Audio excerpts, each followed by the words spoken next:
Your host. Yesterday, it was the Blessed Trinity, and today we're going the opposite direction. We're going complete opposite direction. Try to think, what's the opposite direction of talking about the Blessed Trinity? Yep, we're going to talk about demons today. We got Jimmy Akin here with us, senior apologist at Catholic Answers, and I've got questions I want to ask him about demons. And then the second hour, I'll let you ask him whatever you'd like to ask him about demons. And that number is 888-318-7884.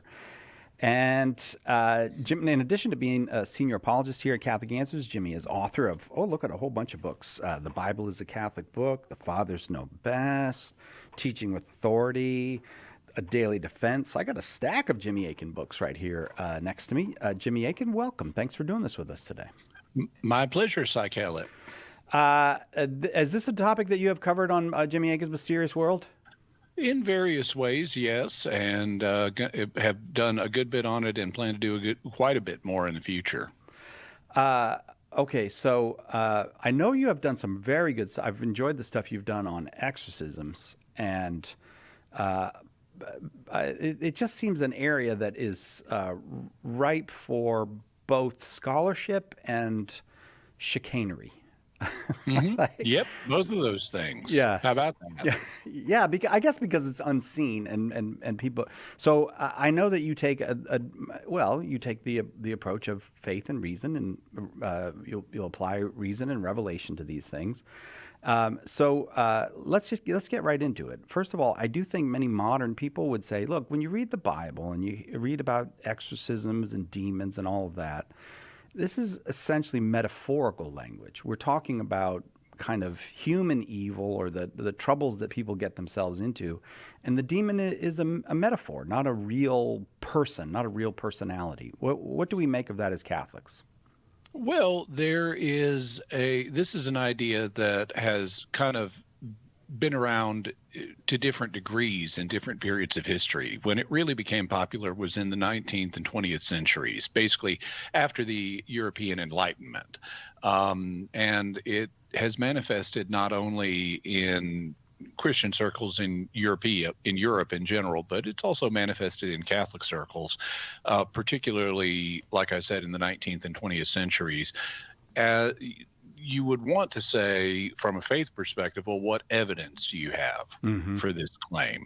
And people who favor this hypothesis might say, well, when we look at the symptoms that are displayed, for example, by some of the demoniacs in the Bible, they sound something like symptoms of other conditions. For example, when Jesus meets the Gadarene demoniac, Mark notes that, he used to bash himself with stones and howl and things like that. And you could say, well, that sounds like behavior that could be caused by a mental illness, this self-harm and incoherent ramblings and stuff like that. There are various psychological illnesses that can cause people to do things like that. Right. Then in several of the Gospels, after they have had the Transfiguration and they come down from the Mount of Transfiguration, Jesus and his core disciples encounter a man who has a son that is epileptic. And he says he's had this demon since childhood, and it causes him to fall into the fire or fall into the water, and he foams at the mouth and things like that, which are symptoms of epilepsy. And your disciples weren't able to drive the demon out, but what can you do about it? And Jesus then drives the demon out. And you could say, well, this is a physical set of symptoms here. This boy had epilepsy, and it just got interpreted as if it's a demon. And so that's the kind of basis that someone who favors this metaphorical view of demons would have. They point to these other auxiliary symptoms and say these were cases of misdiagnoses. But the problem is that the argument does not entail its own conclusion. Just because someone has symptoms that can be explained by other known conditions like mental illness or epilepsy or things like that, that doesn't mean that's the root cause. And so these same demoniacs displayed other symptoms. They would, for example, display, like the Gadarene demoniacs displayed an alternate personality that, talked to Jesus and said, what have you to do with us, Son of God? Have you come to torture us before the times? And because this was a common view that, there had been a set time when the demons were going to be punished. And so this alternate personality is asking about that. Now, you could try to say, oh, but that's just another mental illness. That's dissociative identity disorder. But how did the demons know who he was? How did they know he's the Son of God? They're also displaying preternatural knowledge here. Right. And so there are things that go beyond the symptomatology that you could otherwise pick up. And then there's the fact that the exorcisms are effective in these cases. Now, you might be able to say, well, in the case of dissociative identity disorder, maybe Jesus had some therapeutic effect by performing an exorcism, but that ain't going to work on someone with epilepsy, because epilepsy is a physical condition that is not subject to the same kind of treatment that psychological conditions are.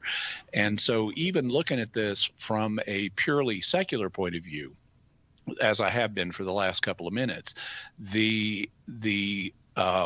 if you look at the whole symptomatology, instead of just cherry picking it to support your hypothesis, it turns out that the symptomology as a whole does not support the conclusion that these demons are misdiagnoses or they're just metaphors or something like that. Then there's the fact that the Holy Spirit, moving from the reason perspective to the faith perspective, there's then the fact that the Holy Spirit has been guiding the church for the last 2,000 years, and it has guided the church to understand these as real entities. And even in the world today, we have instances where people who are demonically possessed, for example, can do preternatural things that science is not capable of explaining, and that can't be reduced simply to physical or mental illness. And so, in fact, that's one of the things that the church insists on before performing a major exorcism, is that competent people look at the case and eliminate the possibility that this is just a mental or physical illness. And so it's only when the evidence goes beyond some kind of mental or physical illness that an exorcism is even permitted. And then there's the fact that the church teaches, as indicated in the Catechism of the Catholic Church, that demons are real creatures, they are real intellects, and so forth. And so I would say, from a point of view of both reason and Catholic faith, we're not permitted to simply interpret demons as metaphors for evil or things like that. So you've kind of come near to it, but then if someone says to you then, Jimmy, what is a demon? Really, what is it? How do you answer that? Well, it's going to depend on how you're defining it, whether you're defining it from a specifically Catholic point of view or from a broader point of view, because there is a sort of anthropological concept of a demon, because you go anywhere in the world and basically every culture and every religion has a category for a harmful spirit. And so, there are harmful spirits in Judaism, there are harmful spirits in Christianity, there are harmful spirits in Islam, there are harmful spirits in Shinto, there are harmful spirits in Buddhism and Hinduism and so forth. So, and in native religions as well. So basically everywhere you go, everybody has a concept of a harmful spirit. And so, speaking anthropologically, you could say, okay, well, that's what a demon is. It's just any harmful spirit. Now, in Christian circles, it has a more refined meaning than that. And this deals with the history of the term. In Hebrew, to start with Hebrew, the term for demon is shed. And the book of Deuteronomy, for example, says that the gods of the nations are shedim, they're demons. And you say, okay, well, what's that? Well, we know it's some kind of harmful spirit. We can tell that much from the word usage. But they're also associated with the gods of the nations, are also associated with some high-ranking officials in God's heavenly court. as far back as Genesis 6, but in many other passages, like at the beginning of Job, we read about God's heavenly court containing these high-ranking figures known as sons of God. And today they would be classified as angels, high-ranking angels. So that would suggest these are good figures. And what Deuteronomy seems to be saying is that at a certain point in time, when God established the nations, he put them under the tutelage of the sons of God. But then later we see evidence that some of these angelic creatures that are ruling the nations have gone bad. We see that, for example, in the book of Daniel, where we read about conflicts that are going on between the prince of Persia and the prince of Greece, and between the prince of Persia and Michael and Gabriel, who are archangels that are on God's side. And so if it's true that God put the nations under the care of these high-ranking heavenly officials known as sons of God, but later they're having fights, including fights with angels who are known to be in God's service, that would suggest that a bunch of them have gone bad. And that would explain why Deuteronomy can also say, why the Old Testament can also say that the gods of the nations are demons. They started as angelic creatures, but then they went bad and became demons. And that's the basic understanding of what demons are today. In church history, a demon has been understood to be a bad angel. Now, there are a couple of items of historical note that should be borne in mind, because the term demon hadn't always been used that way. Originally, the term daimon is a Greek term, and it doesn't mean what Christians mean. A daimon was basically a spirit that was between one of the high Olympian gods and humans. And so Greeks had this kind of multi-layered concept, some Greek of the heavenly hierarchy. Some Greeks would talk about there being a supreme god, like a demiurgos, a craftsman that made the world. And then there were the lesser Olympian gods. And then there were the demons, daimons. And then there were humans. And daimons, I'll pronounce it that way to keep it straight. Daimons were creatures that humans could potentially have interactions with and maybe even gain control over. And that term got borrowed by early Jews and Christians, and used for this additional category. But there's also another category that we find in a good bit of Jewish literature down through the Second Temple period, which is when Jesus lived.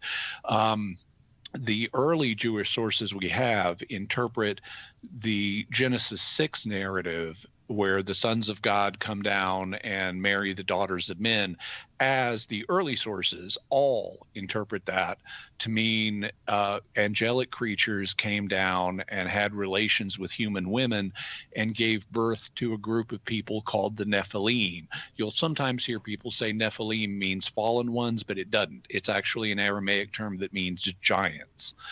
And these giants then had a war, and they died. And in the Second Temple period, the common understanding of what a demon was a ghost, a harmful ghost of one of these Nephilim. Oh. So there's a different understanding at this point. And so if you bear in mind that in this period, the term daimon sometimes referred to this Greek concept, and sometimes it referred to this ghost concept, it indicates that in this very early period of Christian history, there's some additional flexibility in how the term demon might be applied, but eventually it settled out to mean any spiritual creature that's not a human, in other words, an angel, any spiritual creature that is not a human and is harmful. All right. That's why we asked Jimmy these questions. You get those comprehensive answers. More on the demons to come, and then we'll get around to your questions about the demons. Jimmy Akin, our guest. It's Catholic Answers Live, right back after this. Catch Catholic Answers Live anytime at Catholic.com. Catholic Answers Live is sponsored in part by The Lamp magazine. There's only one magazine for Catholics seeking intelligent, witty, and clear-eyed commentary in our world. The Lamp. Subscribe today to join thousands of readers around the globe and enjoy inspiring, balanced and truthful perspectives on faith and culture. Get 40% off a 1-year, 6-issue subscription with the code Catholic40 at thelampmagazine.com. That's Catholic40 at thelampmagazine.com. The Lamp is a non-profit magazine. Are you a coffee drinker? If so, you can now enjoy a coffee roasted to perfection by the Carmelite monks of Wyoming. Delicious Mystic Monk coffee is roasted and prepared by monks in a hidden cloistered monastery and is available in over 25 varieties. All Mystic Monk coffees are works of perfection and labors of love. For more information on how to purchase Mystic Monk coffee, visit mysticmonkcoffee.com. That's mysticmonkcoffee.com. Hi, this is Deacon Dennis Lambert from the Diocese of Phoenix. When we listen to Catholic radio, we receive encouragement, strength, and most importantly, we receive the truth. Simply put, we need Catholic radio because we are and we become that which we surround ourselves with. So I encourage you to tune in, inspire up, and to wrap yourselves in the warm arms of faith, life, and love. The world needs EWTN Catholic Radio, now more than ever.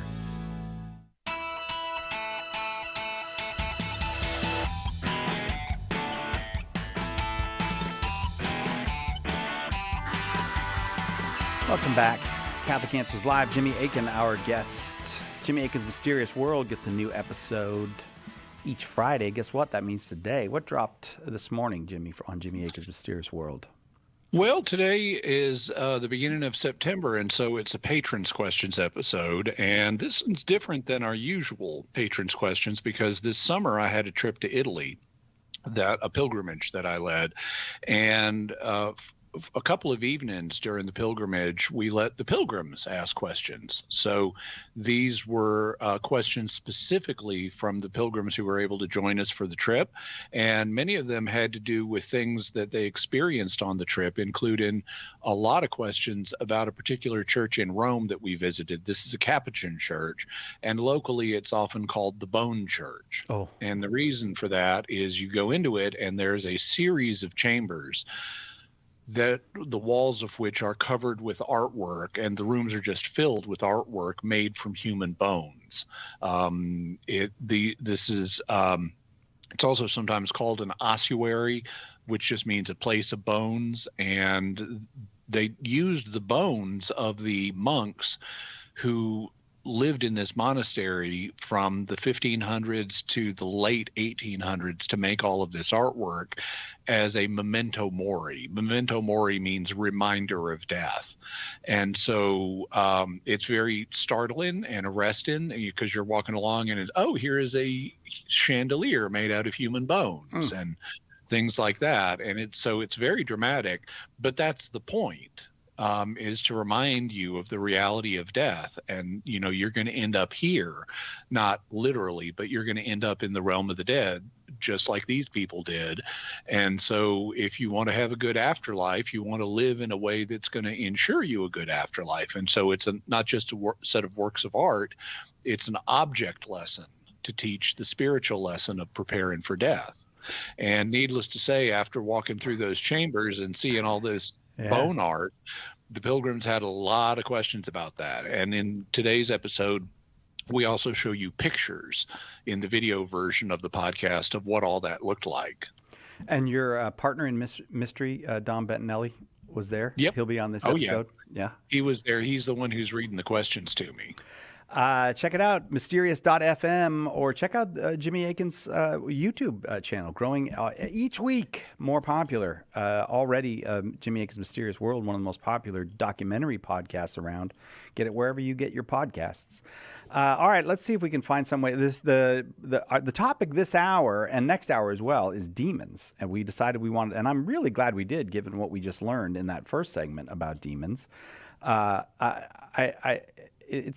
don't like to let the show go too long without finding a way to make it about me. So I want to know what they can do to me. So what do these these personalities actually have the power to do in our daily lives? Well, it's kind of a general question. It doesn't have a single answer because demons are like humans in that they can do a bunch of stuff. It's like if you said, well, what can other humans do in our daily lives? Oh, yeah. Well, they can do a lot of things. It depends on what they choose to do. And demons can actually do more in our daily lives than other humans can because they're more powerful than humans. They're fallen angels. And so angels are more powerful than humans. So demons are also more powerful than humans. They could do bunches of stuff, including stuff that I'm sure humans would even have trouble imagining, maybe even stuff we can't imagine.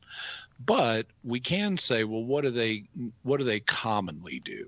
Mm-hmm. And that's an easier question to answer.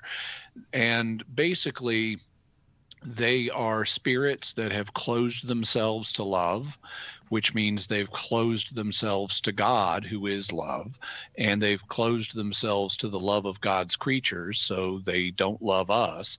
And basically, to the extent that they interact with us, they want to cause us problems.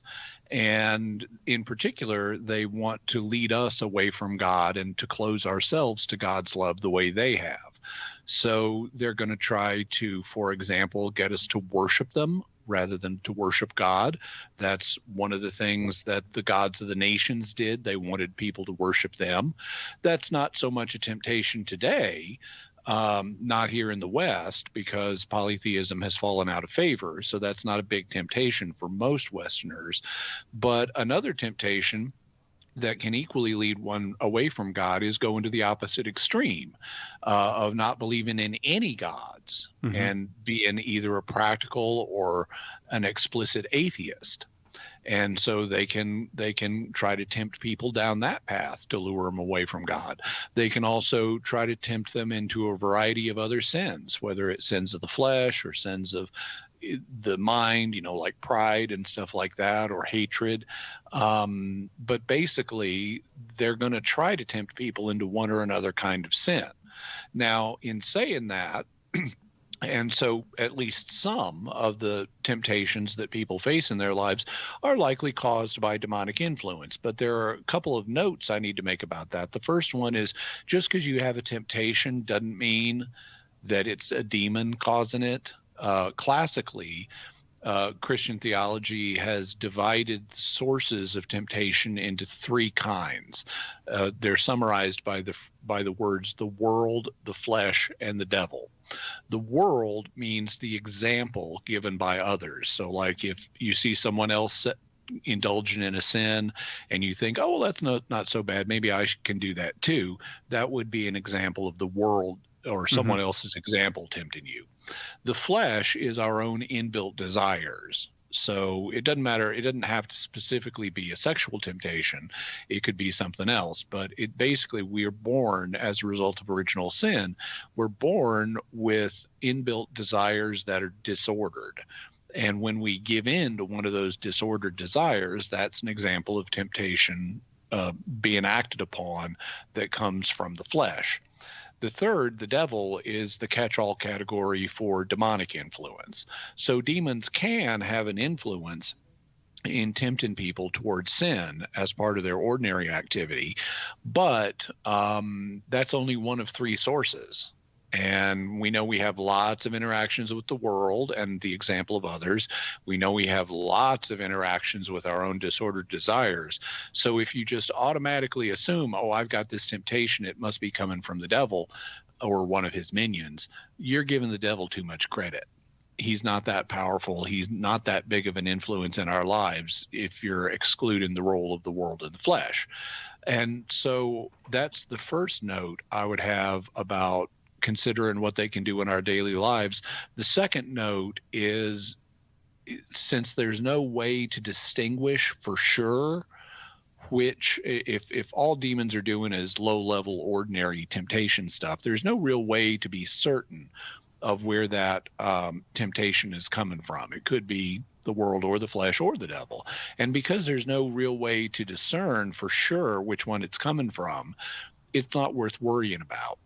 Instead, when you're facing a temptation, the thing to do is don't worry about where the temptation comes from. Don't get paranoid about this is a demon or something, but just trust God and ignore the temptation wherever it comes from, and pray and do what you need to avoid temptation. But don't get hung up about, is this being caused by a demon or am I under demonic attack?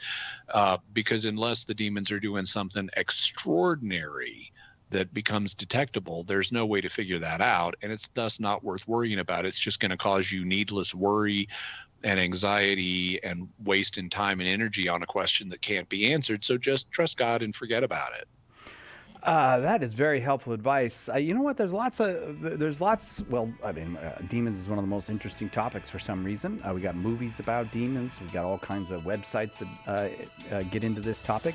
But that's one of the nice things about having Jimmy here, to take what has been revealed to us as Christians, what can reason do with that revelation, and what can we actually know about the demons. So we'll continue with more of that right after this on Catholic Answers Live.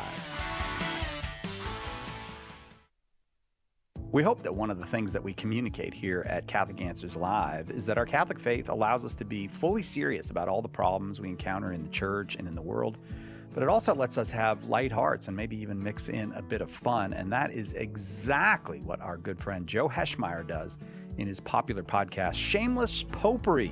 You should check it out at shamelessjoe.com. Joe's got a deep grasp of the faith, of morals, the teachings of the church, all that. But he's also got a witty conversational style. He entertains and he informs, but you will leave equipped to better answer the most common challenges, misconceptions, and questions about the Catholic faith. He's got insightful guests, he does on-air debates, and he takes a close look into all the things that you want to know about as a Catholic living today. You'll walk away knowledgeable and filled with joy. Look for Joe on his YouTube channel. Check him out at shamelessjoe.com or wherever you get your podcasts. And if you like what you hear, become a patron. Throughout history, some Catholics have been among the worst kind of villains, right? Or were they? In Cancelled, historian Steve Weidenkopf digs into the lives and controversies of some of these Catholics whose reputations have been blackened, often unfairly. He takes on the anti-Catholic versions of history and defends not only these figures, but the faith they represent. Order your copy of Cancelled today at shop.catholic.com or ask for it at a good Catholic bookstore near you. When the resurrected Jesus appeared to disciples on the road to Emmaus, they didn't recognize him until the breaking of the bread. The same is true today. In the Holy Eucharist, we really meet Jesus. In The Eucharist is Really Jesus, author Joe Heschmeyer explains how knowing Jesus in the Eucharist is the key to understanding all of Christian faith. Order your copy of The Eucharist is Really Jesus today at shop.catholic.com or get it at a good Catholic bookstore.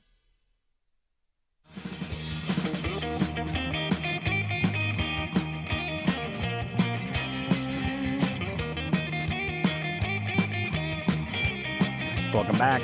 Catholic Answers Live. I'm not sure about mixing the groovy music with the demons. It's good. It's a little relief. It's a little relief from the demonic theme of. We're talking about demons with Jimmy Akin today on Catholic Answers Live. Shortly, about 25 minutes from now or so, we'll be taking your calls. So if you have questions about demons, look, Jimmy will talk to anybody. So if you're not a Christian, don't worry about it. We'd be happy to talk with you. If you are a Christian, if you're a Catholic, whatever. You're welcome to call with your questions about demons. And I've got a few more, and then we'll open the lines up for you. 888-318-7884, 888-318-7884. So a demon, you gave us the basic Christian idea that a demon is an angel that went bad. Past its sell-by date. But yeah, that's right. It's sour. It's a sour angel. So what's the power ratio like? Like, does a demon, are they basically just the equals of the angels, or how does that work? Well, that would seem to be the case. It could be different if like they lost power or gained power when they went bad, but we don't have anything in Revelation that tells us that happened. So the presumption, it's like a human. Humans don't, if you got a bad human versus a good human, it doesn't mean the bad human is weaker or stronger than the good human. So in the same way, if you got a No. bad angel, the assumption would be that it's just as powerful as it was before it went bad. It's just using its powers for evil now. Now, there are different kinds of angels, and the high-ranking ones are going to be more powerful than the little lower ones. It's kind of ironic when you look in the Old Testament, there are a number of different terms for heavenly creatures. They're not all called angels in the beginning. Kind of at the top, you have the sons of God. They're the ones who are like members of God's court, and they're clearly high-ranking. And either at that level or just below it is the enemy of God, the devil, Ha-Satan, or Satan in Hebrew. And he functions, as we see in Job, as the heavenly court's prosecutor. So he's right up there. He's playing a key role in the heavenly court. He might not be a son of God, but he's really high up. Then there's God's army that shows up periodically, and it's got a commander who's obviously higher ranking. We meet the commander, for example, in the book of Joshua. There are also throne attendants that God has. In Isaiah, he sees the seraphim guarding God's throne, and he describes part of what they look like. They've got 6 wings and so forth. He doesn't focus on what their bodies are like, but actually we pretty much know what the bodies of the seraphim looked like. Now, they don't really have bodies because they're heavenly creatures. They don't have bodies, but the way they were depicted or imagined, conceptualized by ancient Hebrews was with serpentine bodies or snake-like bodies with wings. This is a known motif in ancient Near Eastern art. These figures appear elsewhere. For example, they appear in Egyptian art, where their function is to guard sacred space against unauthorized people approaching it. And that seems to be part of what they're doing in Isaiah. They're around God's throne, and they're preventing unauthorized people from approaching God's throne. Also, part of how we know, now these figures, when we see them in Egyptian art, they're often called uraeuses. That's the name for this snake or winged snake figure. But in Hebrew, they're not called uraeuses, they're called seraphim, an individual being a seraph. And that's also the word for a serpent. So even if you don't speak Hebrew, it's not obvious, but the word seraphs or seraphim tells you this is a snake-like creature. And you might wonder, what are snake-like creatures doing around God? I mean, in the Christian imagination, snakes are typically bad, but what they also are is frightening and dangerous. So, God around his throne, if you think about it from an ancient perspective, he's not going to have little weak, sissified, throne guardians. He's going to have big, terrifying throne guardians. Yeah. You're not authorized. You're not getting in here. And so that can explain why God would have snake-like creatures, at least ones that humans imagine as snake-like creatures around his throne. Then Ezekiel sees the cherubim. And this is another kind of creature that we know from ancient Near Eastern artwork. These appear in Mesopotamian art, and they're often depicted or sometimes depicted as bulls with wings and human heads. And they're described sometimes in the Old Testament as creatures that God would ride. The Psalm, kind of like men ride a horse. It says that God in the Psalms rides on the cherubim. But that's not quite the way Isaiah perceives them. He perceives them as having 4 different faces, the face of a man, the face of an ox, the face of a lion, and the face of an eagle. And he sees them as having 4 wings, and they also are throne attendants. One of the things we find in ancient Near Eastern art is that kings often had what are called chariot thrones. It's like a throne, but it's got wheels on it. So it's a mobile throne. You could make it roll. And that's what is depicted in Ezekiel. He sees God sitting on a chariot throne. And so God's throne has these wheels, And it's being upheld by the cherubim. And that's something we also see in ancient Near Eastern art, is servants who are throne attendants holding up the king in his throne, which has wheels on it. So that's essentially what Ezekiel is seeing in his vision. It's not a UFO. It's God's Okay. it's God's chariot throne and his throne attendants. Now, you'll notice I've mentioned all of these different kinds of heavenly creatures. I mentioned the sons of God. I mentioned the Satan. I mentioned the cherubim. I mentioned the seraphim. I haven't yet mentioned angels. Well, they're down at the bottom. I mentioned the army and its commander, but I haven't mentioned angels. They're down at the bottom.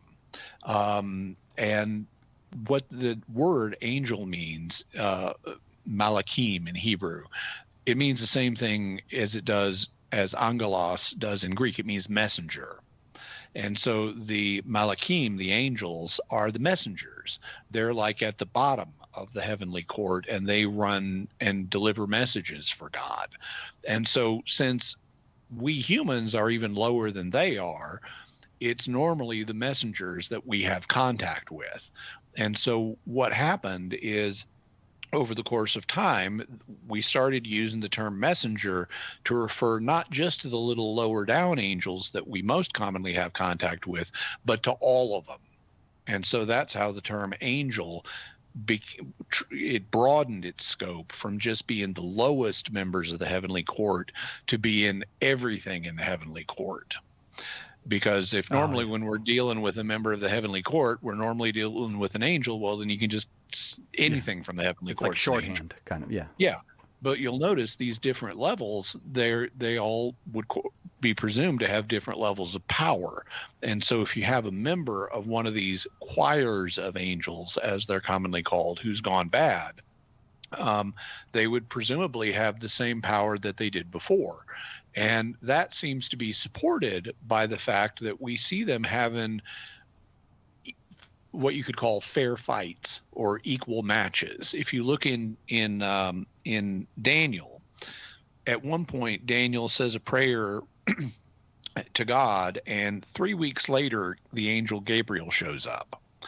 And Gabriel says, "Hey, I would have been here early 3 weeks ago. I heard your prayer, but the prince of Persia resisted me. And the thing that finally let me get through was Michael intervened. And right now, Michael, he's basically got the Prince of Persia in a headlock, and he's holding the Prince of Persia. He's got him in this holding action to let me get through the lines to give you the interpretation of this vision. And then when I'm done, I'm going to go back, and Michael and I are going to whale the tar out of the Prince of Persia." So what this shows is that the Prince of Persia had enough power to stymie Gabriel by himself. And Michael has enough power to stymie the Prince of Persia by himself, but not enough to completely destroy him. And it's going to take the combined forces of Michael and Gabriel to cause the Prince of Persia to fall. Mm-hmm. So that would suggest we're dealing with fairly equal levels of power between good angels and bad angels. And so I would say that demons and angels are equal in power, remembering the fact that they have different power levels within themselves. Some are weaker and some are stronger. All right, that'll take us to the break. Let's do the break, and we'll come right back and get more on the demons with Jimmy Akin, and then we'll take your calls. 888-31-TRUTH is the number. This is Archbishop Paul Coakley of the Archdiocese of Oklahoma City, and you're listening to Catholic Answers Live. Who was the first Catholic in your family? Were they evangelized by a friend, a coworker, a stranger? Did you ever think that you could be that person that God uses to save a soul, and that soul could save their family, their grandchildren, and generations to come? At St. Paul Street Evangelization, a Catholic nonprofit, we train, equip, and mobilize Catholic disciples to do the urgent work of evangelization. Catholic Answers is supported in part by St. Paul Street Evangelization, streetevangelization.com. This is Deacon Steve Greco. We need Catholic radio to fill our hearts with our Lord Jesus Christ through the power of the Holy Spirit, to learn.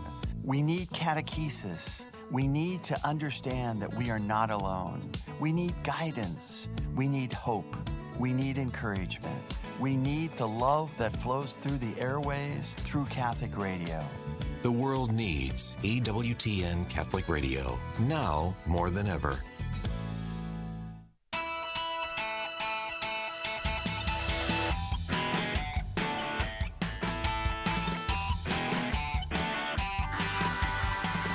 Welcome back to Catholic Answers Live. Jimmy Akin, our guest. And for this Friday, we're talking about the demons and trying to get the real story about demons, because there is, there's just lots of all kinds of things that it'd be very hard to discern which are true and which are false if you just devoted yourself to finding out what's on the internet, for example, about demons. So we're asking Jimmy. And let me ask you this, Jimmy, about demons. Mm-hmm. If you could tell me, I feel like I know what tempts me as a human being, and it's very often bodily. As a matter of fact, pizza is one of the primary things. I don't think pizza could tempt a demon.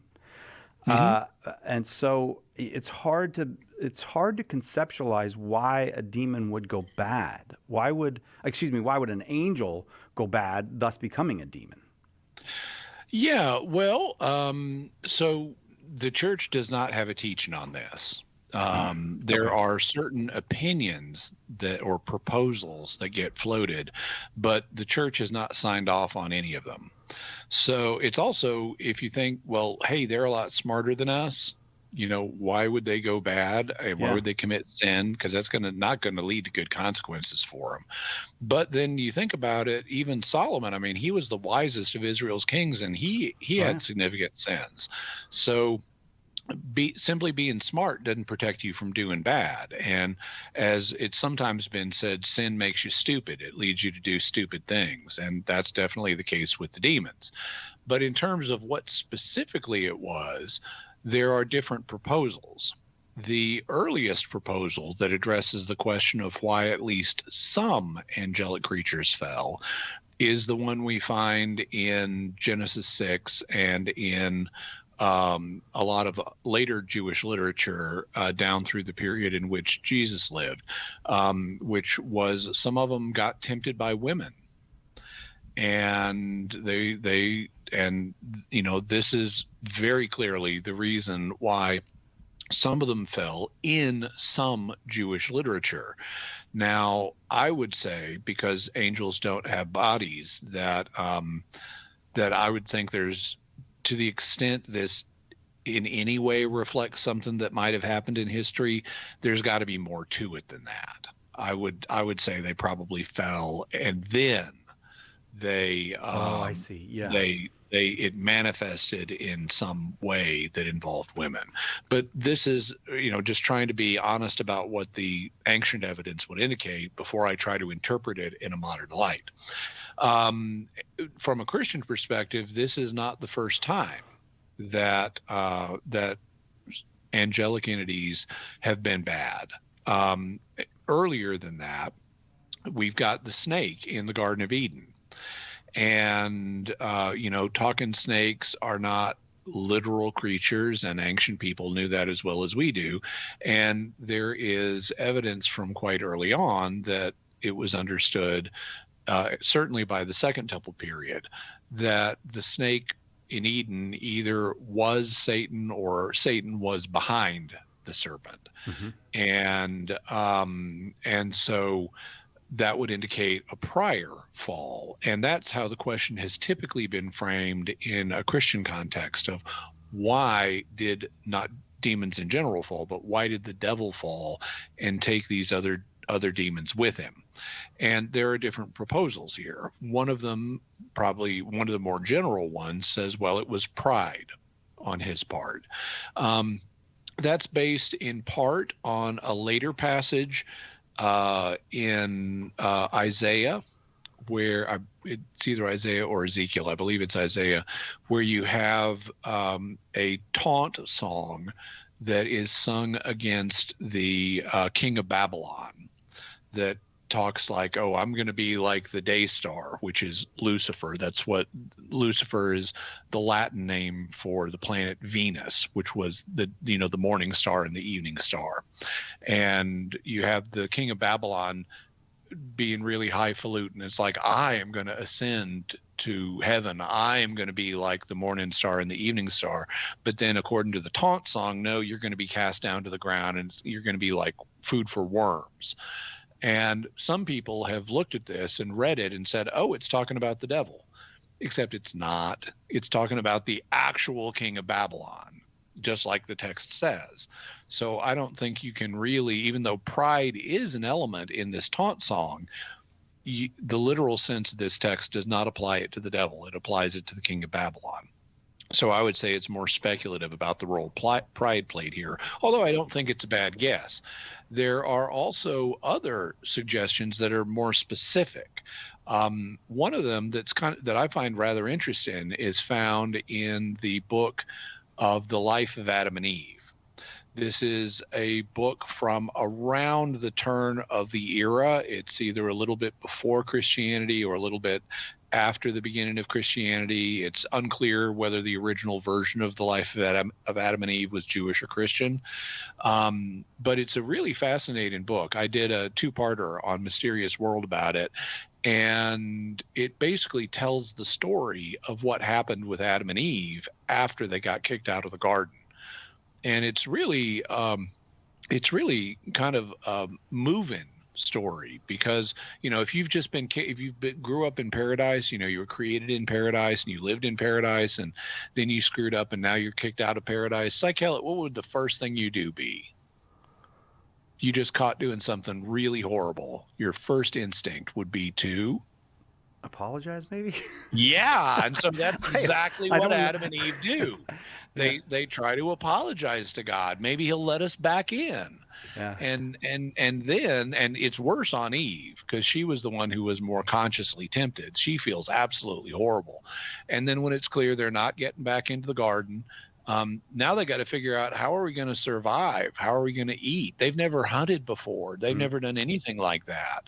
And so it's a very moving story, but as part of it, we get flashbacks to the role of the serpent and what his perspective was on all this. And so they end up talking about how the serpent fell. And in the life of Adam and Eve, what it says is, okay, in the beginning, you know, after God made the earth, he made Adam, who as the image of God. And so what do you do in the ancient world, Psychelet, with the image of a god?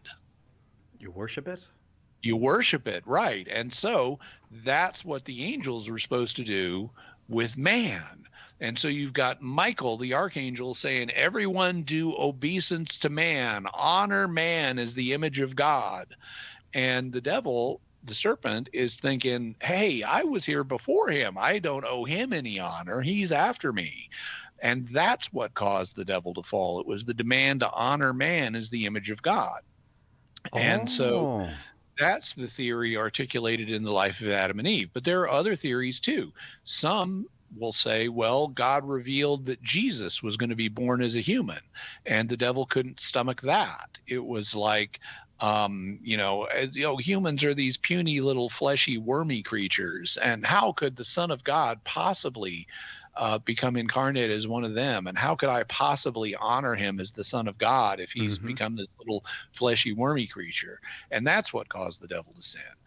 But because Revelation does not give us the answer, I'm comfortable just saying sin makes you stupid, and beyond that, it's speculation. We don't really know. There are some interesting speculations, but I wouldn't bet the farm on any of them. Well, I'll turn it back to myself then. We're talking demons with Jimmy Akin, and now that we've learned about these demons, I would like an answer to this. How do I avoid them and stay out of their evil clutches? Okay, well, one of the few things we know with good confidence about demons is they don't like holiness. This is, in fact, one of the diagnostic criteria. If you read the 1614 rite of exorcism and the 1998 rite of exorcism, one of the characteristics is it's not sufficient because, bad humans also don't like holiness. But if demons display a notable aversion to holiness, like they don't want to look at a picture, they don't want to say the name Jesus, they don't want to look at a picture of the Virgin Mary, they don't want holy water or holy oil touching them, all of those things will set demons off. They really don't like it. And so if you know that demons don't like holiness, stay holy. Make sure you're in a state of grace. Say prayers, go to church regularly, take communion, wear religious artifacts that are holy, that have been blessed even. So basically just maintain a life of holiness and don't worry about it beyond that. We shouldn't get paranoid about demons being under every rock, because they're not. And they would in fact love us to worry about them being under every rock, because that wastes our time and makes us fearful. But just live a life of holiness and don't worry about it beyond that. Now, that's not a guarantee that demons are never going to try to mess with you. I view demons as kind of like bears. They're opportunistic predators.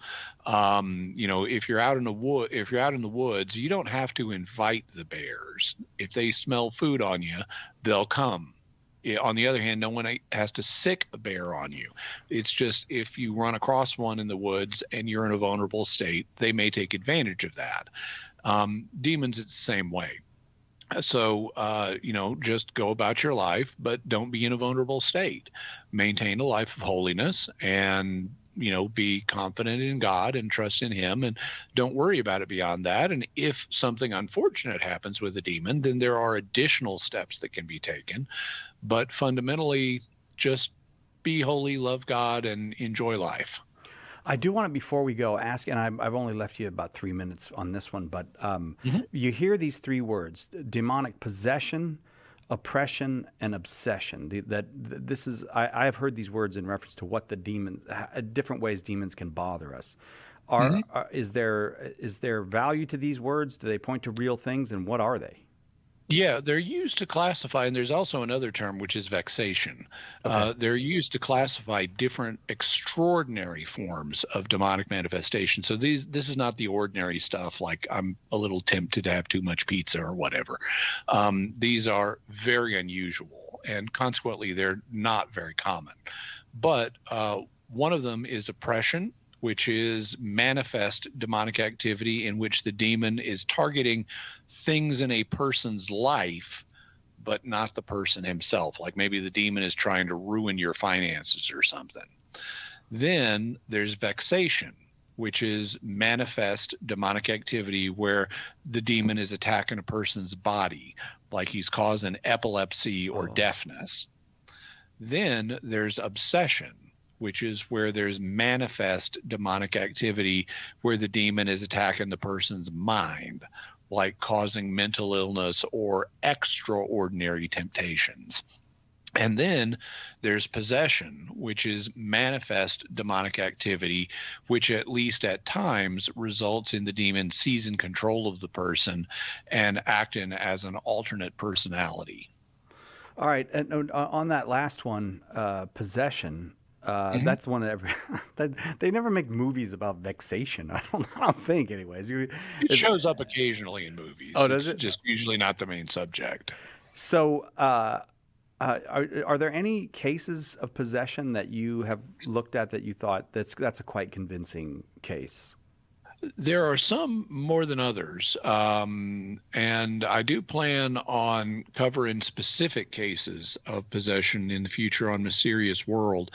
But part of the problem in this area is client-patient confidentiality. Oh, yeah.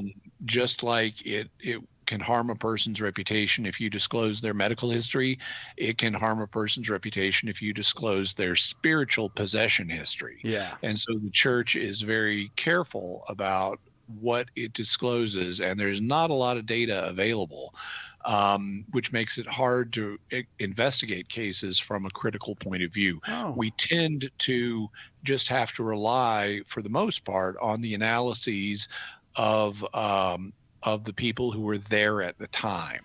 I see. But it's Yeah. not as easy to do investigations from a distance. But that's not going to stop me from making the attempt. I hadn't thought about that. There's a reputational thing. Like, you were possessed? Oh, and thank you for the job application, but we've chosen a different candidate. You could be like, well, it got better.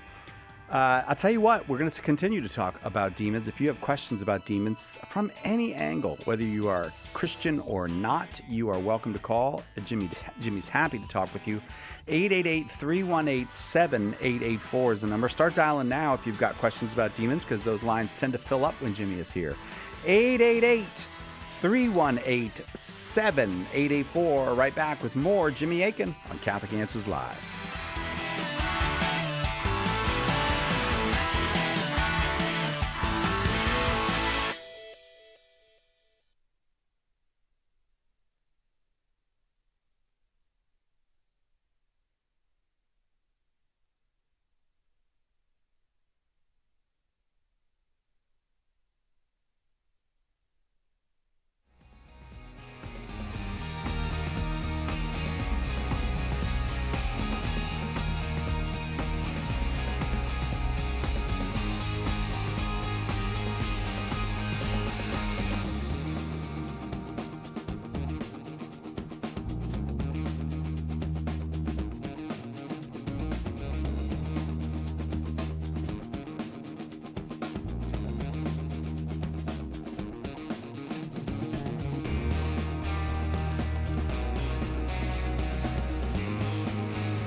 Welcome back to Catholic Answers Live. I'm Cy Kellett. Your host, Jimmy Akin, is our guest. We had a lovely extended conversation, if you can use that word, for a discussion about demons the first hour with Jimmy. And then at the end of the second hour, I said, go ahead and dial if you want to ask a question about demons. And I've rarely seen the lines just in sequence just light up one after another. But currently there's one line open. So if you've got a question about a demon or demons in general, you are welcome to call 888-318-7884. Again, I will emphasize, you don't have to be Christian to call. You don't have to be a believer of any kind, or you can be a practicing Catholic, whatever, anybody, the whole range. You're welcome to call if you've got a question about what the Catholics believe or understand about demons. 888-318-7884, 888-318-7884. I got to invite you to our conference because it's getting down to the wire now. If you sign up now, you can still come. But September 25th through 28th, Jimmy Akin, our guest, he'll be one of our featured speakers. Chris Stefanik, who was on yesterday, is going to be our keynote speaker. Dr. David Anders will be there. I'd come just to meet Dr. David Anders. He's a wonderful guy. Dr. Amy Hamilton, who you have seen on various Catholic podcasts talking about the sexual revolution mostly. Steve Dawson, the founder of St. Paul Street Evangelization. We'll do the radio show. We'll have all our apologists and all the usual fun. Just go to CatholicAnswersConference.com if you want to find out about it. Maybe come, CatholicAnswersConference.com. All right, every line full now. So let's let people ask Jimmy their questions about, oh, you know what? I'll tell you what. I do want to ask you something, Jimmy, and then I'll go to him. Mm-hmm. I forgot to ask you what's on the Jimmy Akin podcast this week. What dropped on Monday? Well, this last Monday, it was on the tetramorph. Oh, I'm sure you're familiar with that. Finally, I've been like, what? When is he going to get to the tetramorph? I don't know. I can't remember what tetra is. Is that more than a quadramorph? Oh, okay, if tetramorph is a quadramorph, then all right. Yeah. What is it? Okay, well, recall how last hour I mentioned that the cherubim that Ezekiel saw had 4 faces, that of a man, that of an ox, that of a lion, and that of an eagle.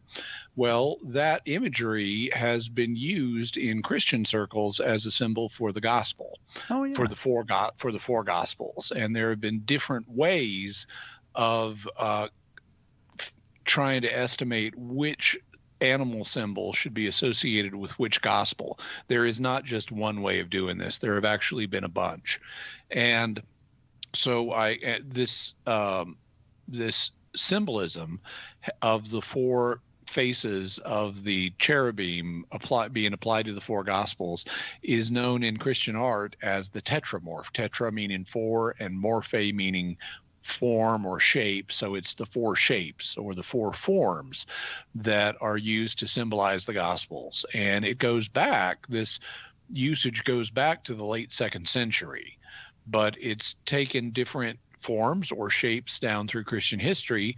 Different people have matched up these images to the gospels in different ways. So that's what I talk about in this episode. I don't know that anybody else is doing that kind of work. Who else is talking about the tetramorph on their Catholic podcast? Check it out on the Jimmy Akin. And the Decepticons.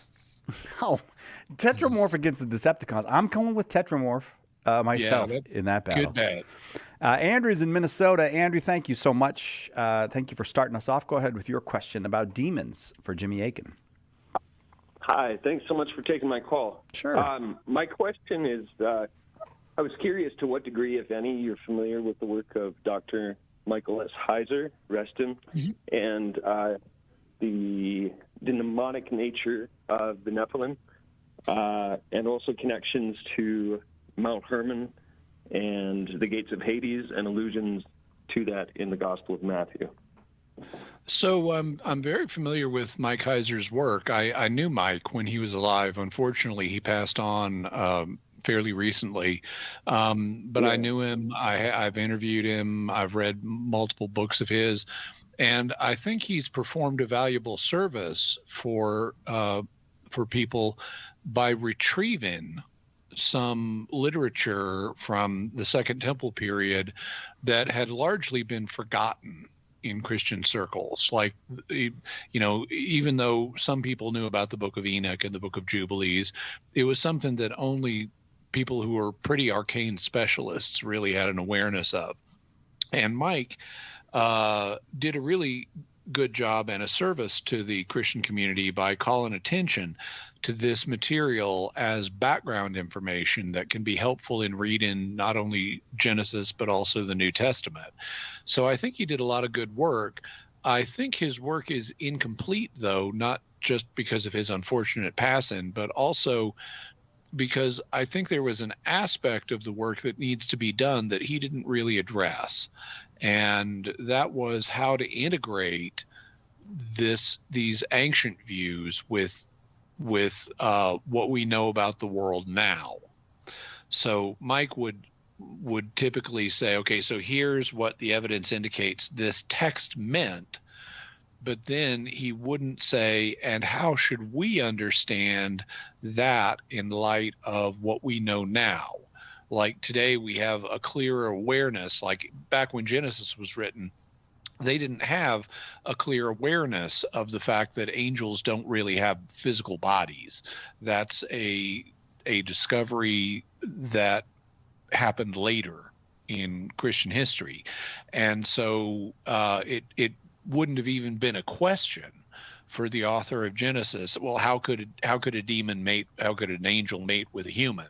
Because they didn't view demons as non-corporeal the way we do. And so Mike did a good job in just saying, here's what this text means. But I think there's then a reception work of how do we receive and understand that to the extent we should, in terms of what we know today, in terms of later doctrinal development. And I think Mike didn't really do a lot of work in that area. And so I would say he did a good service in what he did, but I think his work is incomplete in that respect. Okay. Sure. Thank you. Yeah, and personally, as to his work on Reversing Herman, I believe is the title of the book. Yep. Do you see any merit to the connections that he draws between the account as laid out in First Enoch or Enoch 1 and also in the Gospel of Matthew, for instance? Do you see there being? There may be some intertextuality. There may be some textual references there, but I don't really have an opinion on that. And I think that the material described in these texts, like First Enoch, if it is to be given any credence at all, it's written from such a literary perspective that it needs to be heavily modified in order for there to be a modern reception of it. So this is one of the aspects of Mike's work that I think is unfortunate, in that he really doesn't get into this. But I think that if we were to have a modern reception of some of this material, we need to treat it as very, very non-literal. And Mike doesn't tend to explore that question. Andrew, thank you very much. We're talking demons with Jimmy Akin. All the lines full at the moment. Terry's in Kansas, listening on 98.9 FM. Terry, thank you for the call. Go ahead with your question for Jimmy. Hi, Jimmy and Sai. Thank you for Terry. taking my call. My question is how a blessed Saint Benedict's medal has exorcist attributes. Okay, well, Saint Benedict is someone that people have turned to for help regarding demons. You can't do a major exorcism, through Saint Benedict or his medal, but people have turned to Saint Benedict asking for help with demons, because wrestling with demons on the spiritual level was something Saint Benedict did during his own lifetime. And so it's been natural for people to say, hey, please help me with struggles I'm having in this area.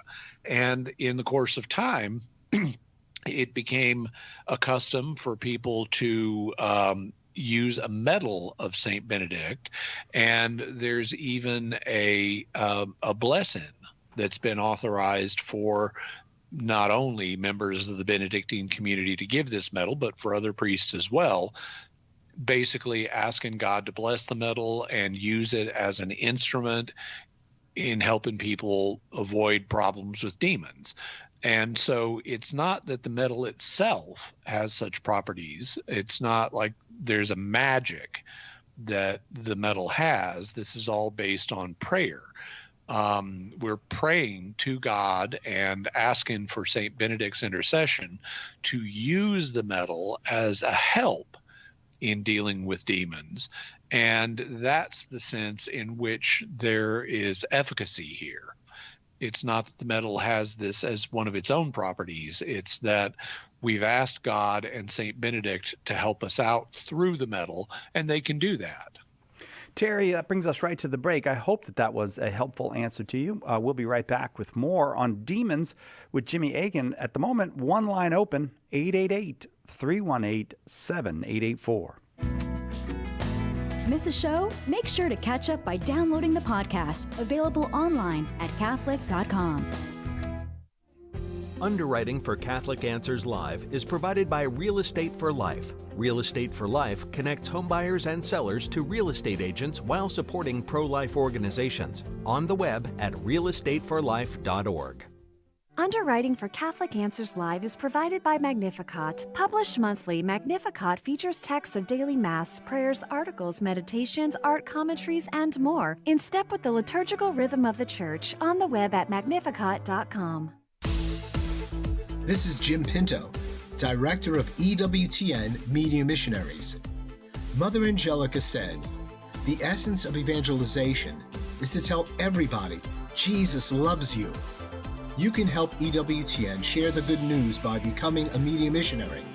Visit EWTNmissionaries.com today and join us in sharing the eternal word with the world.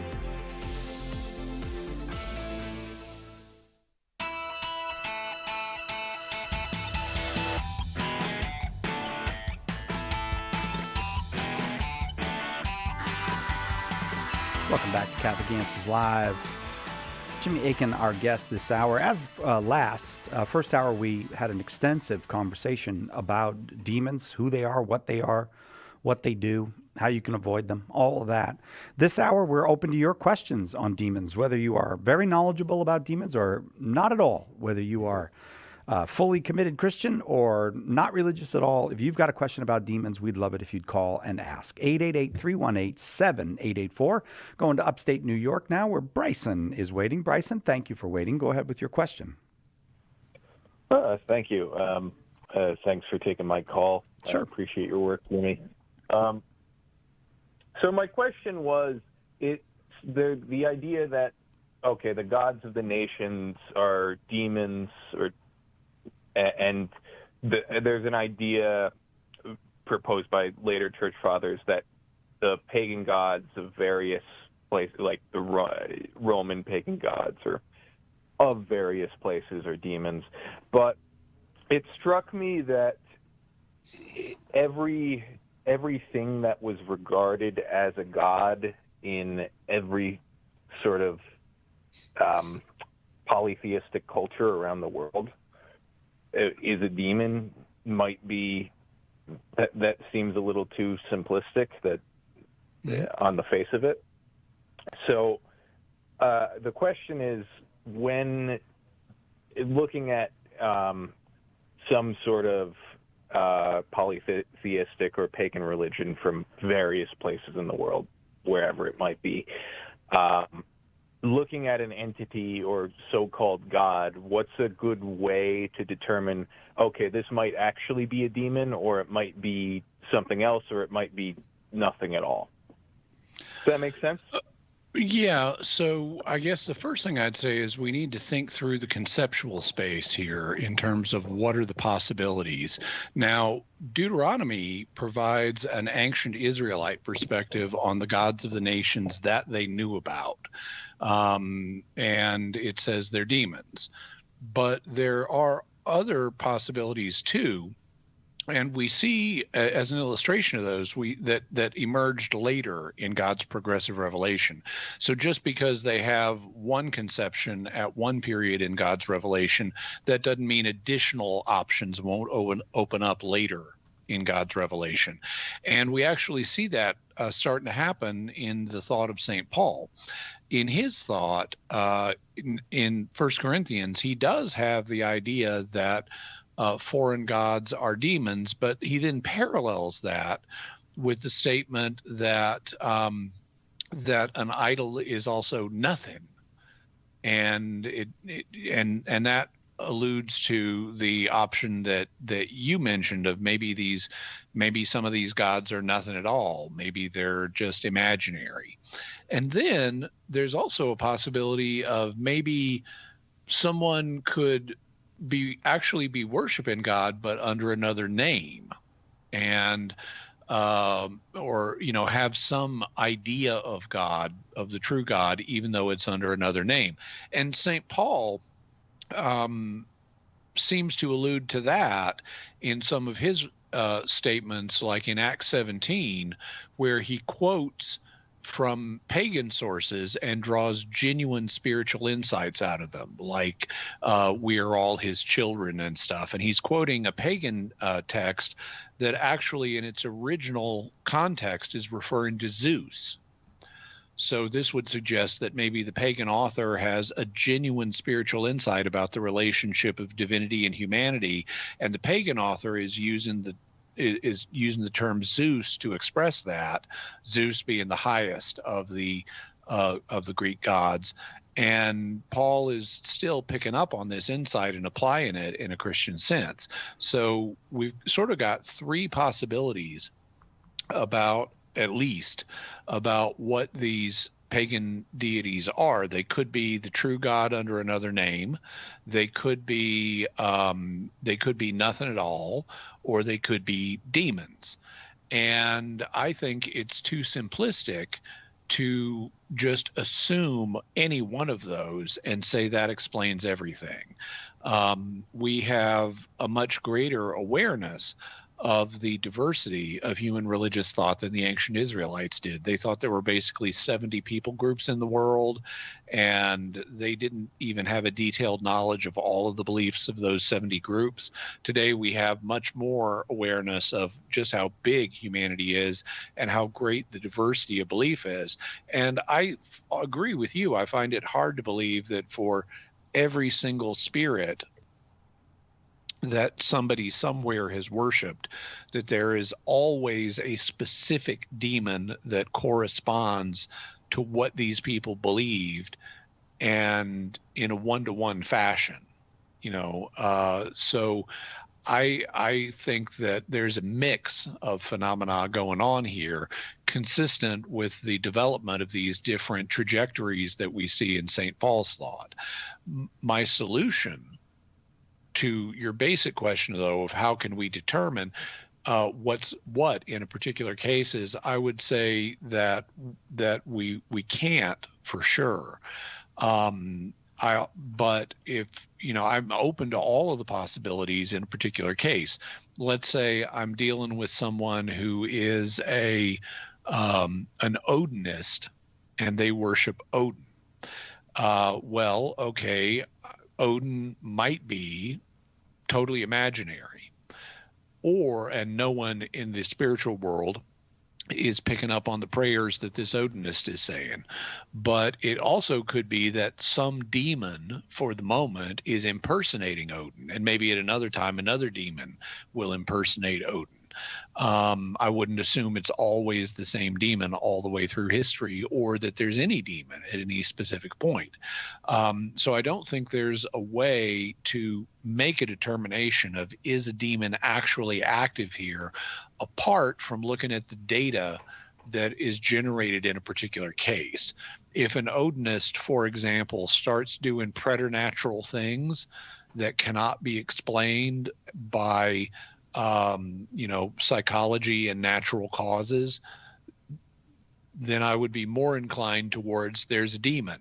who's answering his prayers to Odin if genuinely paranormal stuff is happening. On the other hand, if nothing paranormal is happening, I'd be more inclined to either there's not a demon here or the demon isn't doing anything extraordinary, nothing more than common temptation. So I don't think there's a way to find a one-size-fits-all solution here. I think we have to be open to the different possibilities and not judge them prematurely, but in an evidence-based way. Jonathan, thank you. Lots of folks on the line, so I'm going to keep going. We're talking demons today with Jimmy Akin. If you have a demon question, there's just one line open right now, 888-318-7884. Going up to my town, just up the coast now, Jonathan in Oceanside. Welcome, Jonathan. Go ahead with your question. Hello. Thank you for taking my call. My question is concerning earlier in the first hour, Jimmy mentions that there are three sources of temptation, the world, the flesh, and the devil. My question is, can the devil or demons in general use the other two sources, the world and the flesh, to tempt us? Or are they separate and there's no overlap between the three sources? Well, let's have Cy Kellett answer this question for us. So, Cy Kellett, the question is, can the three sources of temptation overlap in some ways? Now, earlier you mentioned a desire of the flesh or inbuilt disordered temptation for pizza, right? Yes, I would But say we so. also talked about another category of temptation, which is the world or the example of others. Can you imagine situations where the example of others might combine with your own disordered desire for pizza in a way that would strengthen the desire for pizza and make it more likely you're going to give in? Add a demon to that, and I think you've got a picture of my life right there, Jimmy. Let's keep the demon out of it for a minute, all right. just to make the Yeah. principles clear. Yeah. Could the example Sure, of of others course. lead Yeah. you to eat too much pizza based on your own desire? Yes, Yeah. yes. I mean, just think of that's the purpose of advertising, right? So yeah, these categories can combine. And so in addition to the example of others tempting Cy to eat more pizza, like through advertising, or Cy own inbuilt desire to eat too much pizza, a demon could also be there whispering in his ear, hey, doesn't that pizza look good? Why don't you have some more? So of course, these different categories can combine. But as I said before, since there's no way to pull them apart, the thing to do is not really and rigorously identify what's causing what. The thing to do is just trust God, ignore the temptation, and get on about your business. Okay, Jonathan? Oh, thank you. I really appreciate it. Thank you, Jonathan. Thanks very much. That's why I can't watch the Teenage Mutant Ninja Turtles, though. Just too much temptation involved there. Yeah, too much. Kate's in Bloomington, Indiana, listening on 89.9 FM. Glad to have you, Kate. Go ahead with your question. Thank you for having me. Sure. My question is, could my son's father, who is now in his 50s, still be affected by what he did when he was in high school, which was he joined a satanic cult? He rebelled after getting kicked out of his Baptist school that he had been in since kindergarten. I think he was a junior. And when I met him in 2006, he told me the story, and I just kind of blew it off and didn't really realize how serious it was. And I'm a cradle Catholic, and basically, long story short, when our son was about 3, he just started acting really, really strange. And about a day after I blessed our home with blessed chalk over the doorway, he walked out on us, and there are many paranormal things that happened after that. And I still pray for him, and our son's a teenager now.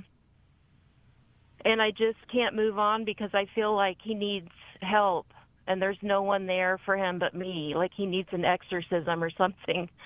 Jimmy? And I just don't know what to do. Okay. Jimmy? Well, this is a sort of complex question, and so we're about to hit the hard break, and I don't want to give short shrift to this question. So, Kate, I'm going to defer the answer until the other side of the break so that I can do it justice. Can you hang on through the break, Kate? Yes. Okay, very good. Jimmy Akin is our guest. There's two lines open now. 888-318-7884 is the number. 888-318-7884. We had a very interesting hour talking about demons. Jimmy's famous for applying faith and reason to these mysteries, and so we presented him. Well, because Jimmy Akin's Mysterious World is his podcast where he does that every week. But we presented him with the mystery of the demons. Said, help us to figure out which things might be true about the demons, which things we don't know, and which things we do know about the demons. And this hour, we're opening the phones up to your calls. Whether you caught the first hour or not, and whatever you believe or don't believe, if you've got a demon question, we would love it if you'd pick up the phone and call. 888-318-7884. We are going to get to Kate's question when we get back, but we've got plenty of time to get to all the questions today. So go ahead and fill up those last two lines. 888-318-7884.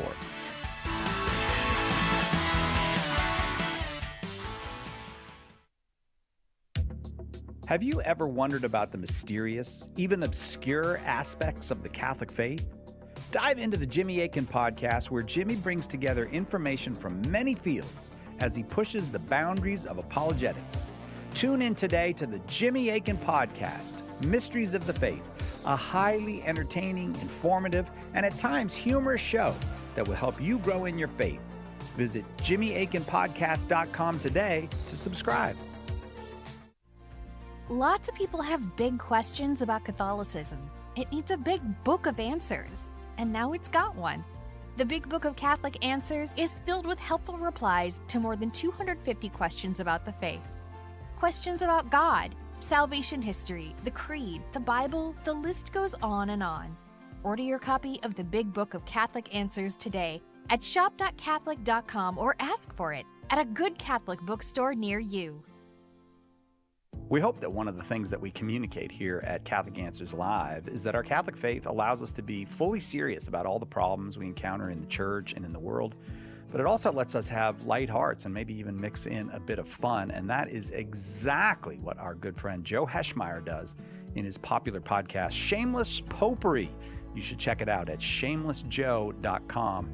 Joe's got a deep grasp of the faith, morals, the teachings of the church, all that, but he's also got a witty conversational style. He entertains and he informs, but you will leave equipped to better answer the most common challenges, misconceptions, and questions about the Catholic faith. He's got insightful guests, he does on-air debates, and he takes a close look into all the things that you want to know about as a Catholic living today. You'll walk away knowledgeable and filled with joy. Look for Joe on his YouTube channel. Check him out at shamelessjoe.com or wherever you get your podcasts. And if you like what you hear, become a patron.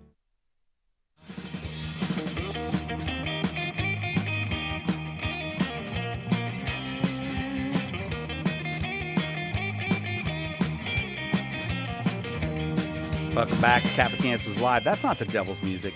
I don't know if there is devil's music. People have been calling since about Wagner. People have been saying that's the devil's music. Earlier. Even before Wagner. Yeah. Mm-hmm. I'm not sure that I believe in that, but we're talking about devils or demons today. If you've got demon questions, as I said, two lines open, 888-318-7884. However, we want to get to a quite serious question from Kate in Bloomington, Indiana, asking about her son's father, who got involved in satanic stuff when he was young and seems to still be affected by it in his 50s. Jimmy? Okay, so the basic answer to the question of could there be some ongoing influence from what he did when he was in high school is, well, sure.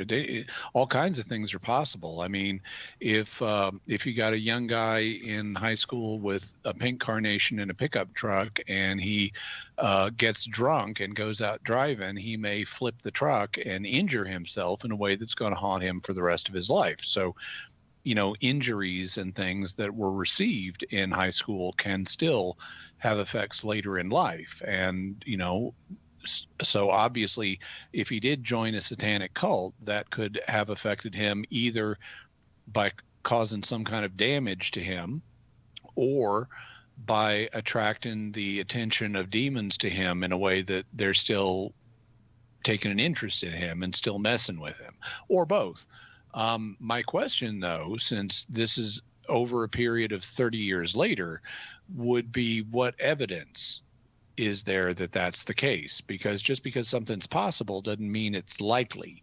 And there are lots of people who have, minor flirtations with Satanism when they're young, and then they get over it and they grow up, and it doesn't have any lingering effects like that. So in trying to evaluate a particular case, what the church does and what paranormal investigators do is they make a list of all of the possible explanations for the observed phenomena, and then they go down the list and see if there is a natural cause for these phenomena, and only if there is no natural cause is one warranted in proposing that there is a paranormal cause. So in the case of your former husband, or perhaps current legal husband, you said that he started acting weird at a certain point a number of years ago. And well, that could be because of demons, but it could also be because he was developing a kind of mental illness. You said he left at a certain point, and well, that could be because of demons, or it could be because there were other stresses in the marriage at the time that were purely natural. So in terms of early things like that, I don't know the situation, but I'm not hearing anything that demands the demonic as an interpretation. And so without something that demands the demonic as an interpretation, I'm going to do what the church would do, which is fall back on normal, natural causes for these things. Also, if your husband had, for example, at some point after his involvement with this group, if he had become a practicing Christian and repented of his involvement in this group, that's something that would be evidence against ongoing demonic activity. The thing that you said that I found most interesting was that after he left, there have been ongoing multiple paranormal events. Okay, if that's the case, then it's possible that they could be produced by demons. It's also possible that if they're genuinely paranormal, they're being produced by something other than demons, or it could be that they're not actually paranormal. They just appear to be, but they have purely natural causes. This is something that paranormal investigators learn, is that when you're investigating, let's say someone thinks they've got a ghost in their house, even when the evidence is that they have a ghost in their house, there's probably other stuff that is being misinterpreted as ghostly activity that's purely normal. Because once people have the idea that I've got a ghost in my house, they start interpreting everything through that lens. So every bump in the night becomes, oh, there's that ghost again, when really it's just a bubble in your water pipes or something. And the same thing can happen in this kind of situation, where one becomes concerned that my husband or former husband is being affected by demons, and then everything that happens surrounding him gets analyzed through the lens of, oh, here's something strange that happened, I bet that's demons again, when in fact it may not be. So, and this is part of why the church requires exorcists to carefully look into a case and say, are these phenomena something that is better explained by medical conditions or by psychological conditions? Because normal phenomena like medical problems and psychological problems are more common than paranormal phenomena like demons. So if normal causes can explain the reported phenomena, then they should be understood in that light. It's only if the reported phenomena go beyond what nature could itself result in that we're warranted in proposing a demon as the explanation, among other paranormal causes like angels or ghosts or other things. So, I just don't know enough about the case to offer an opinion one way or the other about what's going on here. But I would say, just like the church would not automatically jump to the demon explanation, that there are other possible explanations, and we shouldn't just jump to the demon explanation either. In terms of what could be going on with him, well, it's like I said, it's possible that there's residual damage or interest from when he was in a satanic cult, but it's also possible there isn't, that the problems he may be experiencing now are due to other factors, genetics, environment, free will, all those kind of things. If you're concerned for him, which you obviously are, and that's a praiseworthy thing, there are things you can do. Obviously, you can continue to pray for him. Hypothetically, you could talk to him about these things that are going on, whatever they may be. You could also see if he'd be interested in getting some counseling, perhaps from a Catholic priest, perhaps even from an exorcist. He might be open to that. If an exorcist were to determine that there is likely demonic activity here, then the exorcist could perform an exorcism, or he could even perform an exorcism from a distance, because exorcists don't have to be physically present with the person to perform an exorcism. So hypothetically, he could be exorcised from a distance. There are also things less than exorcism that a person can do if it's less clear that a demon is involved and that a full exorcism is warranted. Like there are what are known as deliverance prayers that you and others could say for him to help him out, even if this isn't a full-blown case of possession. So there are things you can do, and I want to encourage you in that regard, but I also want to just caution you that we shouldn't be quick to assume it's a demon or demons when it might in fact be something else. And Kate, I will leave it there because there are quite a few still on the line ready to talk about demons. I hope that was helpful to you. Off to Oklahoma we go. AJ is in Oklahoma. Go ahead with your question, AJ, for Jimmy Akin. Hi, Jimmy. Thanks for taking my call. I just wondered why Padre Pio was, I guess the word would be, oppressed by the devil, since he was a saint, received the Eucharist every day, prayed 15 rosaries a day. Well, so I assume that what you're referring to is my comments earlier about how demons don't like the holy.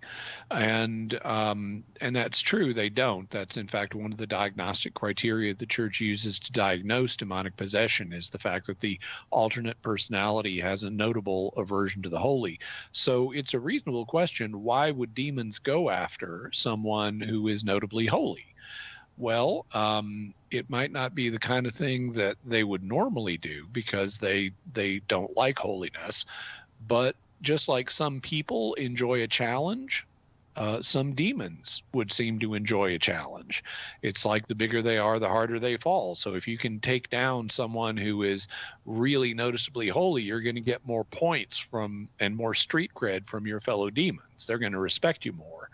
And so I would imagine that just like there are humans who climb mountains precisely because climbing the mountain is hard, that there are demons who would want to conquer Mount Padre Pio, if at all possible, just precisely because it's hard, and they know it's going to be harder on them because of how holy he is. But I would suspect there are at least a few demons who are attracted by saying, hey, let's see if we can corrupt this potential future saint. And that's the kind of challenge that stimulates them and that they get off on. So that would be my explanation. It's not what most demons do. It's not the way they normally act. But the history of some saints, not all, but some saints report in things like demonic attacks, would suggest that at least some demons are interested in that, either because they enjoy the challenge or because they want to ruin the good that the saint could otherwise do if they weren't attacking him, or things like that. What do you think, AJ? Thank you. Oh, very good. Well, thank you. You brought us right to the break. We'll come back with more questions on demons for Jimmy Akin on Catholic Answers Live. There's only one Catholic Answers Live. The Catechism defines evangelization as the proclamation of Christ and his gospel by word and the testimony of life. But what does that look like in real life? It looks like St. Paul street evangelists out in the public square sharing the good news. We're a Catholic nonprofit that starts conversations by handing out free sacramentals. Then we employ our method of listen, befriend, proclaim, and invite. Catholic Answers is supported in part by St. Paul Street Evangelization. Visit streetevangelization.com to learn more. Proclaiming the faith, changing lives. The year was 1996. EWTN launches EWTN.com, one of the first Catholic websites in the world. In the late 1990s, it becomes one of the first entities in the world to do video streaming over the internet. To learn more about Mother Angelica's life and the history of EWTN, visit EWTN.com/Mother Angelica.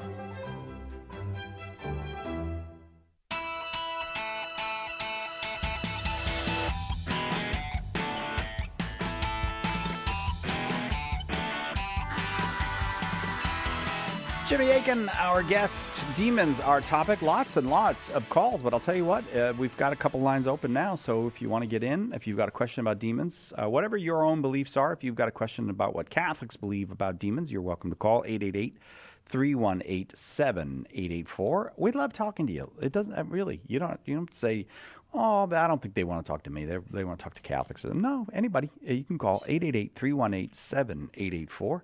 If you've got a demon question, pick up that phone. Karen is in Portland, Oregon, listening on the great modern day Catholic radio. Glad to have you here, Karen. Go ahead with your question. My question is with regards to Jimmy's comment about the fact that Genesis 6 ought to be taken in a largely symbolic way. Mm-hmm. I was wondering if, Jimmy, you were familiar with the work of Timothy Alberino, and I was hoping you would be because I wanted to ask your opinion about it. What specifically did you want to ask my opinion about? And try speaking right into the phone. We're having trouble hearing you. So as clear as you can, right into the phone. Oh, here, let me take you off speaker. Yeah, that's Is just this advice better? for the audience. Never use speakerphone when you're talking to a radio show. It always causes I'm so problems. sorry. It's all right. Yeah. Oh, Okay. we got you nice and clear now. Go ahead. Okay, great. Okay, so Timothy Alberino holds that the Genesis 6 is literal and that it's all explained in the book of Enoch, and that the angels mentioned there are not angels as Aquinas describes them, that they are something more like a hybrid, and that when they copulated with the sons of, or daughters of men, they produced the giants. And he said there's he's an archaeologist, and he's gone all over the world and uncovered tons of evidence apparently that confirms this. And I was just wondering if you were familiar with his work and what your opinion of it was. Okay, so I know the name Timothy Alberino. His website advertises him as an author, researcher, and explorer, but as far as I can tell, he does not claim to have any kind of degree in archaeology. So I don't think he's an actual archaeologist. Now, there is a relationship between Genesis 6 and the Book of Enoch. The Book of Enoch was written in the Second Temple period, so well after the book of Genesis was written, and it is based on material that is reflected in the book of Genesis. There are also several other books that were written in this period that are also related to what's in Genesis 6, but at least based on what you said, if he wants to claim that this event was literal and there literally were angelic beings who mated with humans and produced giants, I would want to say, well, what's your evidence for that? I mean, I know what the texts say, but where are the bones? What DNA can we look at? If you want to say this was all a physical event, I want to know what evidence you have that this was all a physical event, and I'm not familiar with any good evidence to that point. So I would be very skeptical of what Timothy Alberino claims, if that's what he actually claims. There is a big risk of people who are operating in a kind of fringe area like this, who are not really careful scholars, which is what I'm trying to be, but who are sensationalistic and are trying to propose and explore ideas precisely because they sound dramatic, and they try to inflate the evidence for things when really there isn't strong evidence here. So I think the golden mean is one, meaning the balanced approach, is one that is open-minded and evidence-based, that neither is totally dismissive nor overly credulous, overly easy to believe sensationalistic claims. And so I would say that based on my reading of the evidence, I think that people like this have some genuine insights into what the text means that actually previous and better scholars have formulated that they're now copying. But I am unaware of any good evidence that would support the idea of this being a literal physical event, though I'm open-minded. If they could produce such evidence, I'm open to hearing it. I just haven't seen any good evidence of that.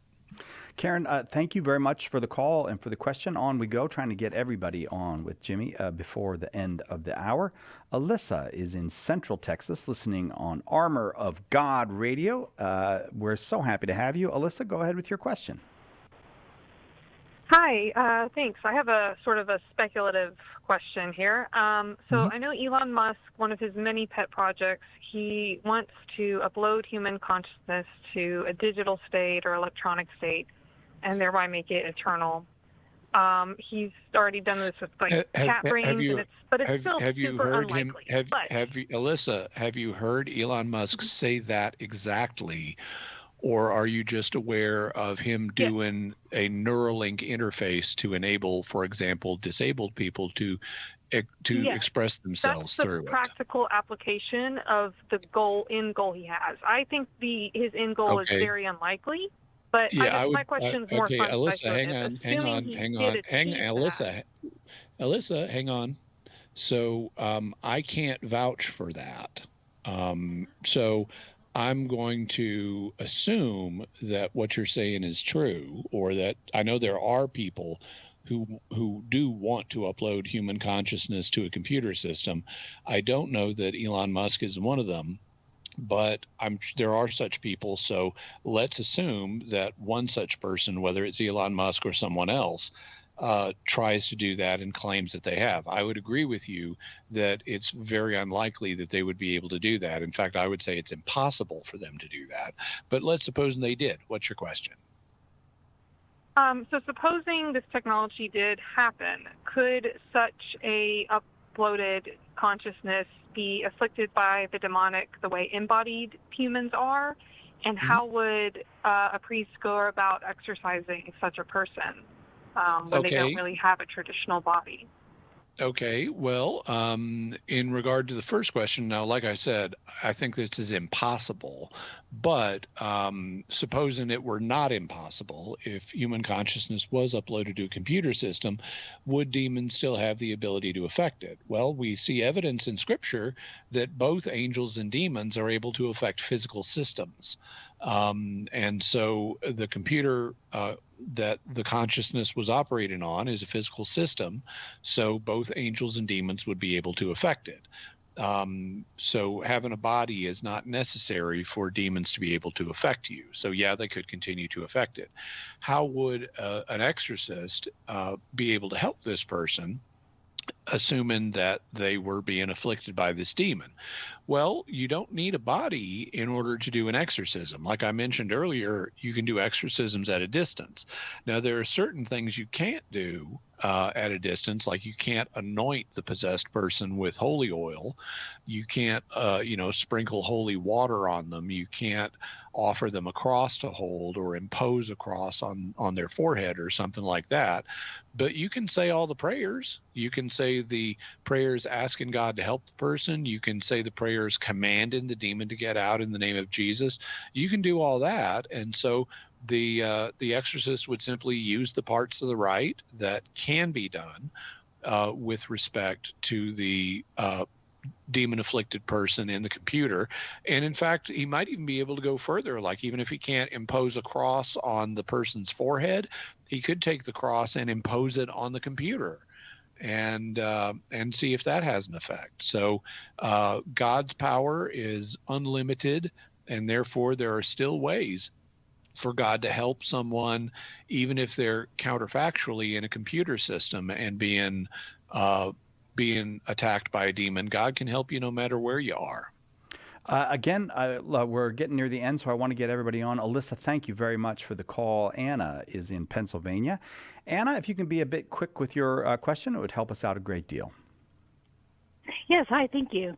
Sure. So I am actually Protestant, but I take the teachings of the Catholic Church under serious advisement, especially on certain matters. And I was wondering if the Church has a definite teaching one way or the other on the existence or non-existence of ghosts. And I ask that because I do believe in ghosts, but I'm also very skeptical as to what exactly ghosts are. And I assume that some of the time, or maybe even all of the time, they're demons posing as ghosts. So can you tell us what the Church has to say about that, if anything? Yeah, so this isn't strictly a matter of church. Well, it depends on how you define ghost. Strictly speaking, the Church teaches that ghosts exist, because ghost is just another word for spirit. And the Church does teach that spirits exist. That's why, that the Holy Spirit is sometimes referred to as the Holy Ghost. And he obviously exists. He's one of the three persons of the Trinity. Angels and demons are spirits, so they can be called ghosts. Humans have spirits that survive our deaths, so we have ghosts. So strictly speaking, the Church does teach the existence of spirits or ghosts. Most people, when they use the term ghost, though, are referring to a human spirit that is manifesting after their bodily death. And that is, in fact, the traditional Catholic understanding of what ghosts are, that they are human spirits manifesting after the person's bodily death, very often while they're in the process of purification on their way to heaven. And such ghosts frequently are trying to, for example, tie up bits of business they have left over from life, or they ask for prayers to help them on their journey to heaven, or things like that. And the way later theology would express that is these are souls from purgatory who are still being purified on their way to heaven, and they're asking for help from the living. And that was the Catholic understanding of ghosts, not the same as church teaching, but the common Catholic opinion on what ghosts were down to the time of the Reformation and since then. It was in the Protestant community that this idea of we need to suspect demons as impersonating ghosts really got started. Demons can impersonate ghosts. They can even impersonate angels. But it's always a question of what's the evidence that we have for this. If a ghost is showing up and saying, hey, will you please pray for me? That doesn't sound like a demon. That sounds like, someone who is oriented towards God and wants your help reaching God, as opposed to if they show up and a spirit says, hey, why don't you worship me? Well, I'd say that's a demon. So I would say we need to think carefully about what the evidence we have is in a particular case, and we shouldn't just assume that a spirit that's appearing is a demon. In fact, spirit appearances after someone's death is extraordinarily common. In parapsychology, these are known as after-death communications, or ADCs, and between 40 and 50% of the population reports having their dead loved ones appear to them at least once during their lives. And it's hard to think that all of that is due to demons, rather than people genuinely being allowed an experience of their departed loved ones by God. If you're interested for more information on this, I've got some episodes of Mysterious World where I deal with this. In particular, you might want to check out, you can go to youtube.com/Jimmy Akin and search on ghosts, but also in particular, look up episodes. Let me see if I can get the episode numbers quickly enough. episodes 306 and 307 on After Death Communications. And I hope that helps. I do too, Anna. Thank you very much. We got to almost everybody, but the calls kept coming. I guess people are very interested in the topic of demons. Certainly interested in talking with you, Jimmy. Thanks for doing the 2 hours with us. My pleasure.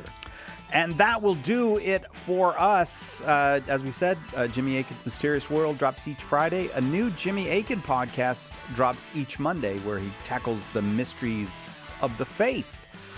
We'll see you next time, God willing, right here on Catholic Answers Live.